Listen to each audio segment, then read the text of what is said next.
Welcome to the installation instructions for the flexible hardware system. First, lay out the product on the shelf to determine where the metal dividers should be placed on the shelf. The bag should be placed horizontally with the top of the bag on the left-hand side.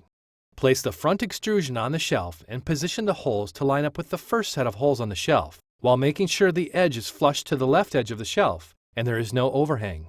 Next, insert the plastic push pins through the hole in the plastic front extrusion and into the holes in the top of the shelf. Secure the plastic push pins by fully depressing the buttons until they are flush with the top of the push pin head. All of the holes that line up with the holes on the shelf should be connected to the shelf using plastic push pins.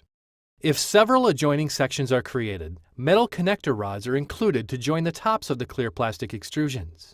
You do this by inserting the metal connector rod halfway into the uppermost grooves on the back of the clear plastic extrusion. Insert the other end the same way into the adjoining clear plastic extrusion and mount it on top of the shelf as shown. Next, you will need to hook the front bracket of the divider under the lip of the plastic front extrusion. The divider can slide and adjust to fit shelves 18 inches to 24 inches deep. The wire dividers are reversible. Starting from the left side of the shelf, the wire dividers should be placed so that the mounting plates are facing to the right. Secure the front and back mounting plates of the divider to the top of the shelf using plastic push pins on each mounting plate. Be sure to use the matching holes for the front and back mounting plates so that the divider is straight and at a right angle to the front edge.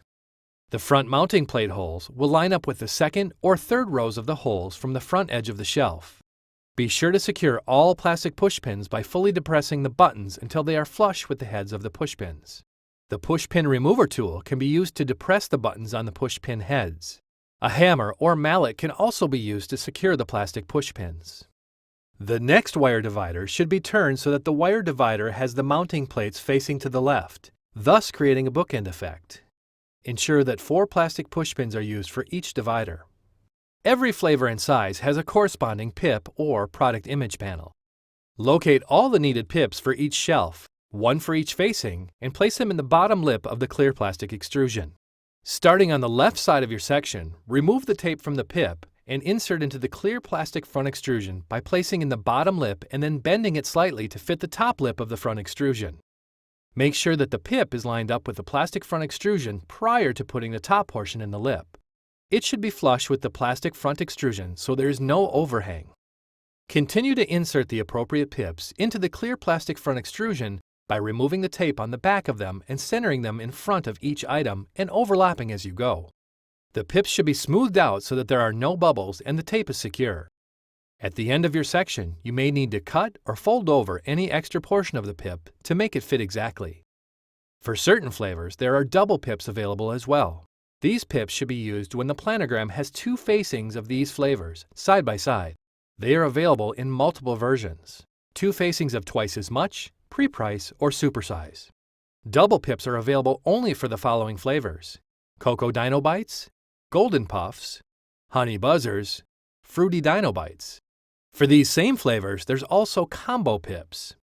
These pips should be used when the planogram has combined facings of different sizes, side by side. For example, 1 facing of twice as much and 1 facing of supersize. Oat blenders follow the same pattern, but are available in 18-ounce and 36-ounce versions instead of twice as much or supersize. Complete the set by loading the product in the appropriate bins on the shelf. The product should be facing so that the top of the bag is on the left side of the bin, so the graphics are horizontal and easy to read.